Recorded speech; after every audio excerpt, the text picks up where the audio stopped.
What's up guys, welcome back to Review Space. Today we're going to review last night's episode of Monday Night Raw, June 18, 2012. First up, we had Sheamus and CM Punk, the two champions, going up against Daniel Bryan and Kane. This ultimately concluded with AJ coming into the ring wearing a Kane outfit, and she had a Kane mask on, looking really crazy. She distracted Kane. Kane runs after her as she headed backstage. So Bryan was left to fend for himself, ultimately costing him the match, and Sheamus and CM Punk were able to capitalize and defeat Daniel Bryan. Next up, we had Dolph Ziggler against Jack Swagger, and Dolph Ziggler actually won this, and he got a lot of heavy chants. The crowd was really into him, chanting his name. So could they turn him babyface? I'm not sure. He's still with Vicky Guerrero. This would sort of suggest that maybe Jack Swagger is the one who lost, therefore Vicky Guerrero sticking with Dolph Ziggler. I would rather have it the other way, well, at least Ziggler becomes, maybe not a babyface, but he sort of becomes a lonely heel. You know, he goes off by himself. Anyway, we have, what else we got? Alberto Del Rio going up against Santino Marella. He easily defeats him, makes him tap out to the cross arm breaker. And at the end we had what's his name, Ricardo Rodriguez, basically doing he hit him with a move. I forget what it's called, on Santino, just to further kind of like, screw you Santino. They've been feuding for, you know, a minute. Alright, we had David Otunga and John Laurinaitis at the main event against John Cena. I think Big Show was supposed to be a part of this. He ended up walking out. Otunga, in the middle of the match, actually ditches John Laurinaitis as well. He leaves him. So it's almost like, you know, the heel faction now finally separating and finally just leaving Laurinaitis, because now he's on his way out. He's basically fired, and so they don't see any more value in sticking with him. Cena easily defeated John Laurinaitis and gets the win. Oh yeah, and Teddy Long was at ringside, so that was a cool moment where he actually got a chance to see his tormentor get embarrassed and defeated, basically. Is Teddy Long gonna replace John Laurinaitis' job? I don't know. I'm not sure. It's probably, you know, likely that he would do that, because he's a figurehead. He's been a managerial, you know, type of figure before. So other news, we had Mick Foley making an appearance along with John Laurinaitis. They had a segment together. Paul Heyman came back and he basically declined Triple H's offer at first. You know, Brock Lesnar's not going to fight you at SummerSlam.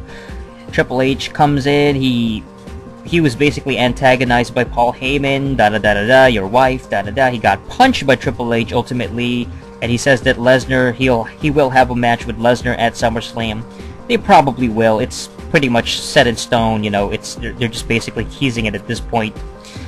Yeah, Brock Lesnar's been gone for a minute. He's been gone for, you know, a while now, and I don't know. I thought it was always going to be consistent with Brock Lesnar, but at least they're making it sort of a special appearance, special attraction kind of thing. As far as who I think is going to win this match, oh man, I mean, I would love it if Brock Lesnar won, but because we're talking about Trips here, you know, somebody who's always booked to win pretty much, I would honestly think that Trips would win, although it still doesn't really make much sense. I still don't buy it. I just don't like Triple H. I just can't stand him, you know. He's just sort of, I just don't like Triple H at all. I don't like the fact that he's always booking himself in these big money matches, and he's always getting a spotlight and you know, putting himself over, and just this consistent self-serving way, you know. I'm just not a fan of it.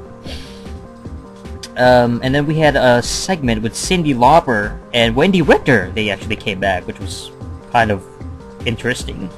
Haven't appeared on WWE since, you know, 27 years ago. Roddy Piper was also there.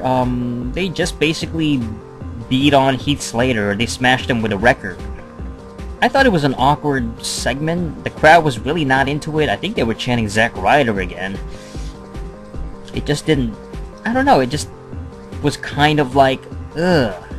It didn't feel nostalgic. It was more... Well, we don't really know these people. Like, for me, Cyndi Lauper and Wendi Richter are before my time. It was way before I started watching wrestling. I wasn't even alive when they were there.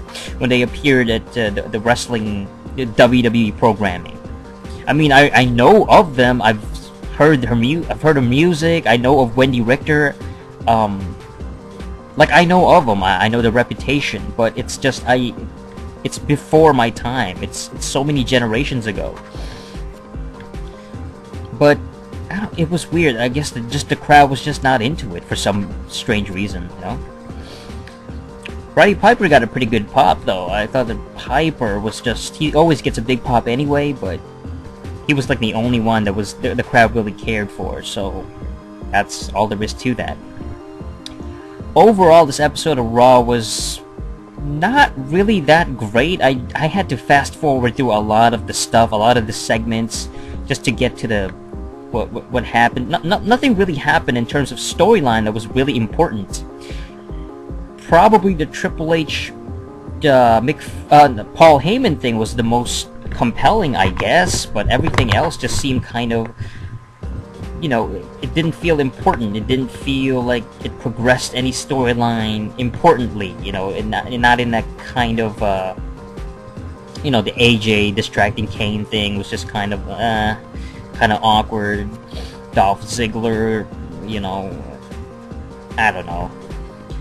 It's getting harder to watch Raw again, you know, I'm just not as interested anymore, and I'm not even sure if I'm gonna keep reviewing these, but we'll see what happens next week. Hopefully it gets better.